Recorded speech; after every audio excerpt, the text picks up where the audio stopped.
आपके स्क्रीन पे एक इमेज आपको दिख रही है। आप इस इमेज को देखिए, इस चित्र को देखिए और सोचिए कि इस चित्र में आप क्या देख पा रहे हैं।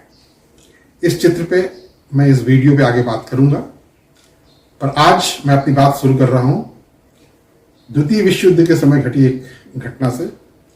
यह घटना महत्वपूर्ण थी और द्वितीय विश्व युद्ध के चित्र को बदलने में इस घटना का भी एक छोटा सा हाथ था। जब द्वितीय विश्व युद्ध चल रहा था तब दो ताकतें थी, एक अलायंस फोर्सेस जो कि हिटलर के नेतृत्व में काम कर रही थी, जिसमें इटली और जापान थे, और दूसरा मित्र देश जिसमें फ्रांस, अमेरिका और बाकी देश, इंग्लैंड और बाकी देशें थी। अलायंस की जो शक्ति थी वो लगातार बढ़ रही थी और ऐसा लग रहा था पूरी दुनिया में वो कब्जा कर लेगा। हिटलर बहुत तेजी से आगे की ओर बढ़ रहे थे और एक के बाद एक देश को जीतते जा रहे थे। ऐसे में सभी देश अपने बचाव के लिए एक रक्षात्मक रणनीति अपनाई हुई थी और उस समय मित्र देश का सबसे महत्वपूर्ण देश फ्रांस था।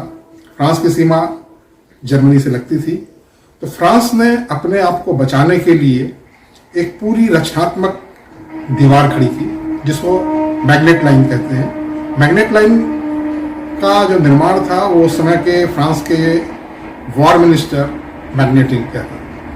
वास्तव में ये एक तरीके का दीवार थी, अवैध दीवार थी, जिसको तोड़ना उस समय ऐसा माना जाता था कि किसी भी सेना के लिए, चाहे वो जर्मन की सेना हो, उसके लिए बहुत मुश्किल है। इसमें इस तरह से तैयारी की गई थी कि यदि बम वर्षा हो, टैंक हो, उन सब का प्रतिरोध किया जा सकता। कुल मिलाकर ये रचनात्मक दीवार थी।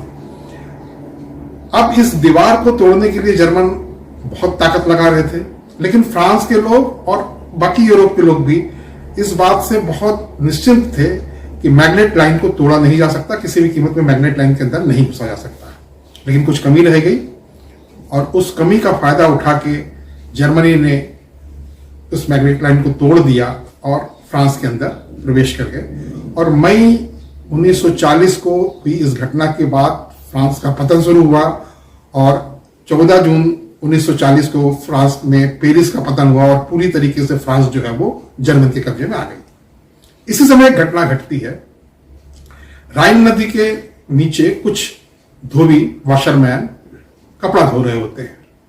महिलाएं भी होती हैं, वॉशर वुमेन भी होती हैं, महिलाएं भी होती हैं, पुरुष भी होते हैं, कपड़ा धो रहे थे। उस समय उनको कुछ पदचाप सुनाई दिया और जब वो देखा तो उनको कुछ अजनबी लोग दिखाई दिए। तो बाकी लोग तो डर गए, लेकिन एक धोबन, एक महिला, वो खड़ी हुई और उनसे पूछे कि आप लोग कौन हो? भाई आप तो मुझे यहाँ के लगते नहीं हो, आपके ड्रेस भी यहाँ के नहीं है। तब उन जर्मन सैनिकों ने कहा कि हम जर्मन की सेना है, हिटलर की सेना है और हमने फ्रांस को हरा दिया है और फ्रांस में कब्जा कर लिया है, अब फ्रांस हमारे अधीन है। उस वॉशर वुमेन ने, उस महिला ने कहा कि तुम गलत कह रहे हो, तुमने फ्रांस की सेना को हराया है, फ्रांस को नहीं हराया है। फ्रांस को यदि हराना है तो आपको फ्रांस के हर नागरिक से लड़ाई लड़नी पड़ेगी, फ्रांस की जनता को हराना पड़ेगा। और ये कहते हुए उसने उसके पास जो भी कुछ था, पत्थर, डंडा, उससे उन्होंने जर्मन सेना पे हमला कर दिया। वो तो निहत्ती थी, जर्मन सेना ने चंद मिनटों में, चंद सेकंड में उसके टुकड़े टुकड़े कर दिए, वो मर गई। लेकिन ये घटना वहां के अखबारों में प्रकाशित हुई। जैसे ये घटना प्रकाशित हुई तो जर्मनी के हमले के बाद जिस तरीके से जर्मनी ने वहां पे अत्याचार मचाया था, सेनाओं को मार रहे थे, आम नागरिकों पे प्रतिबंध लगाया गया था, उससे वहां के लोग बहुत हताशा में, बहुत डिप्रेशन में जिंदगी जी रहे थे। लेकिन जब अखबारों में इस कहानी को पढ़ा, एक महिला के इस विद्रोह को पढ़ा, तो उनमें एक नया उत्साह जागा और फिर वो सड़कों पे निकले, जर्मन की सेना के साथ लड़ना शुरू किया। उन्होंने प्रतिरोध शुरू किया, हर तरह का प्रतिरोध, फिजिकल प्रतिरोध, राइटिंग के द्वारा, लिखने के द्वारा, प्रदर्शनों के द्वारा, हर तरह का प्रतिरोध शुरू किया। और यही कारण है कि अंतर्राष्ट्रीय कारण तो रहे हैं, लेकिन जब जर्मन की सेना के खिलाफ फ्रांस के अंदर एक उत्साह आ गया, उनकी धारणा बदल गई कि जर्मन सेना को नहीं हराया जा सकता, ऐसा नहीं है, हराया जा सकता। जब ये धारणा आ गई तो फिर जर्मन की सेना को भी फ्रांस छोड़ना पड़ा। और आपको शायद मालूम होगा कि फ्रांस सबसे पहले जर्मन की चुंगल से मुक्त होने वाला देश था। शायद विश्व युद्ध खत्म हुआ, ऐसे लोगों को ढूंढा गया जो इस विश्व युद्ध में अलायंस फोर्सेस के खिलाफ काफी सहयोग किया था। तो इस महिला की भी याद आई जिसने एक नया उत्साह, नया संचार एक तरीके से पूरे देश की अवधारणा को बदला था कि जर्मन अभेद्य है, उन्हें हराया नहीं जा सकता, इस धारणा को बदला था। बहुत ढूंढा गया, वहां गए, लोगों से पूछा गया, तो लोग कहा नहीं, इस तरह की कोई घटना तो यहां घटी ही नहीं थी। तो फिर ये बात हुई कि फिर ये घटना नहीं घटी थी, अखबारों में छपी कैसे? उस तरह की कोई घटना घटी ही नहीं थी। लोगों ने उस तरह की किसी महिला के होने से भी इनकार किया। तब ये बात हुई कि अगर ऐसी बात है तो ये बात क्या थी? दरअसल में ये बात ये थी कि इस घटना को 20वीं सदी के बहुत बड़े फिलोसफर, बल्कि मैं कहता हूं सबसे बड़े फिलोसफर, लेखक, निबंधकार, उपन्यासकार जॉन पॉल सार्त्रे ने इसको एक कहानी बना के अखबार में छपवाया। और इसके छपते ही वो, क्योंकि वो बहुत बड़े लेखक थे, बहुत बड़े दार्शनिक थे, उनकी शैली ऐसी थी कि पूरे फ्रांस में इसका ऐसा प्रभाव पड़ा कि पूरे फ्रांस की परसेप्शन जर्मनी के विरुद्ध बदल गई और वो उनसे लड़ने को तैयार हो गए। जॉन पॉल सार्त्रे की कहानी ये बताती है कि एक कहानी, एक वक्तव्य, एक भाषण भी लोगों के परसेप्शन को परिवर्तित कर सकता है। जॉन पॉल सार्त्रे जो अस्तित्ववाद के बहुत बड़े समर्थक थे, या एक तरीके से कह सकते हैं जनक थे, वो हमेशा इस बात के लिए लड़ाई लड़ते रहे कि लोगों के खिलाफ इस तरह की बातें नहीं होनी चाहिए, लोगों की स्वतंत्रता का हनन नहीं होना चाहिए। ये इतने बड़े लेखक थे कि नोबेल पुरस्कार इनके पीछे पीछे भागती थी। और अंततः 1964 में जब उनको नोबेल पुरस्कार देने की घोषणा की गई तो उन्होंने नोबेल पुरस्कार को लेने के लिए उस कार्यक्रम पे ही नहीं गए। ये थे जॉन पॉल सार्त्रे। इस कहानी का कुल मिला के मतलब यह है कि इस कहानी से हम ये समझ सकते हैं कि किसी व्यक्ति की धारणा को या परसेप्शन को हम कैसे बदल सकते हैं। वो अच्छी भी हो सकती है और वो बुरी भी हो सकती है। हम सब जानते हैं कि हम एक परसेप्शन बनाते हैं, एक धारणा बनाते हैं, एक सोच बनाते हैं, और वो सोच सही भी हो सकती है और गलत भी हो सकती है। परसेप्शन जो है वो बनती है सामान्यतः आपके आसपास के जो एटमॉस्फेयर है, माहौल है, आप कैसे परिवार में जन्मे हैं, कैसे समाज में जन्मे हैं, कैसे देश में जन्मे हैं, किस धर्म में जन्मे हैं। जैसे मैं आपको छोटा सा उदाहरण देता हूं, हिंदू धर्म में यदि कोई व्यक्ति का जन्म होता है तो उसका अपने आप कुछ परसेप्शन बन जाते हैं। वो मानने लगता है कि आत्मा होती है, पुनर्जन्म होता है, या मोक्ष होता है, या और भी बहुत सारी चीजें। इसी तरीके से कोई व्यक्ति का यदि किसी अब्राहमिक धर्म में, जिसमें इस्लाम है, क्रिश्चियनिटी है, यहूदी है, उसमें जन्म होता है, तो अपने आप को मानने लगता है कि एक जजमेंट डे होगा या एक क़यामत का दिन होगा, या फिर वो मानने लगता है कि जो बुत परस्ती है, जो मूर्तियों की पूजा है, वो बिल्कुल गलत धारणा है, एक ईश्वर है, इस तरह की बातें मानने लगता है। तो ये परसेप्शन कहां से बना? ये जो हम जिस परिवार में जन्म लिए, उस परिवार का जो धर्म था, उस धर्म के माहौल पे जब हम बड़े हुए तो चाहे अनचाहे हमारा एक परसेप्शन बनता चला गया और उस परसेप्शन पे हम जीते हैं। देखिए आज भी क्या है कि एक परसेप्शन बनता है, एक सामाजिक परसेप्शन बनता है। ये सामाजिक परसेप्शन जिस समाज में आप रहते हैं वहां बनता है। कुछ आदिवासी समाज ऐसे हैं जहां महिलाओं की स्थिति पुरुषों से ज्यादा बेहतर है, जहां महिलाओं का स्थान उच्च है, लेकिन कुछ समाज ऐसे हैं जहां महिलाओं की स्थिति ठीक नहीं है। तो उस समाज में जहां महिलाओं की स्थिति ठीक नहीं है, जहां महिलाओं को निम्नतर समझा जाता है, वहां लोगों का परसेप्शन महिलाओं के लिए बहुत अच्छा नहीं होगा। इस तरह के आदिवासी समाज में महिलाओं के लिए परसेप्शन बहुत अच्छा होगा, क्योंकि वहां ये माना ही जाता है कि ये मातृत्व सत्ता है, मां महत्वपूर्ण है पिता से ज्यादा। तो ये जो अंतर है, ये हमारी सोच का अंतर है, ये हमारे परसेप्शन का अंतर है, ये इस तरीके से निकलता है। इसको हमारे जो बहुत पुरानी एक कहानी है, उसमें आपने सुना होगा कि एक हाथी था और उस पे 4-5 लोगों को उसके आंखों पे पट्टी बांध के छोड़ दिया गया और पूछा गया कि इसमें क्या है। तो जिसको जो सा भाग पकड़ में आया उसने हाथी की व्याख्या वैसे की। जिसके हाथ में पूंछ आया उसने कहा साहब ये सांप है या रस्सी है, जिसके हाथ में सूंड आया उसने कहा सांप है, जिसके हाथ में पैर आ गया उसने कहा साहब ये तो खंबा है।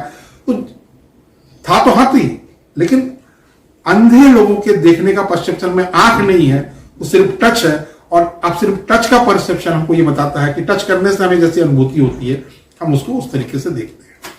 तो परसेप्शन जो है वो सच भी हो सकता है और गलत भी हो सकता है।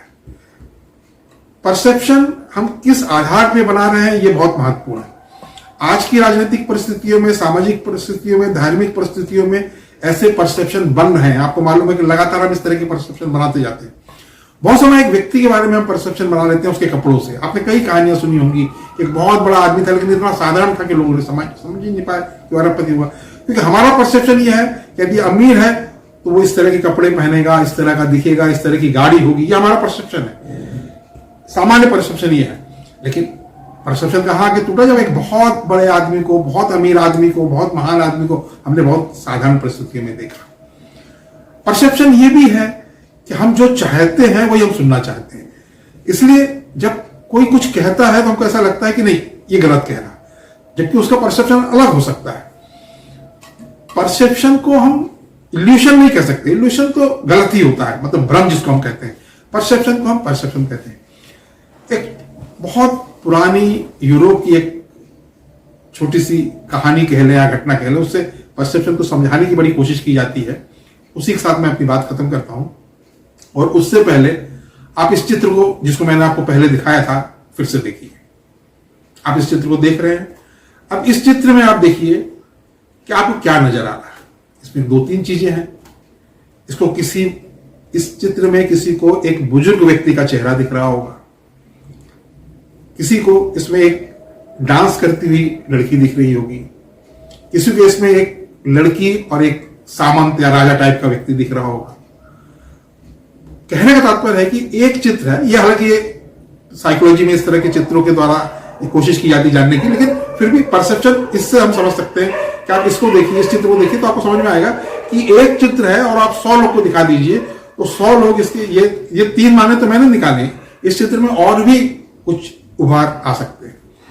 तो मेरा ये कहने का मतलब था पहले चित्र दिखा के और फिर उसकी व्याख्या करने का, कि परसेप्शन व्यक्ति के खुद के शिक्षा, समाज, जिस तरह के लोगों के बीच वो रहता है, जिस तरह की चीजों को वो अडॉप्ट करता है, फिर उसकी जिस तरह की चीजों को वो बाहर निकालता है, जिस तरह के लोगों के सराउंडिंग में रहता है, उससे उसका परसेप्शन बनता है।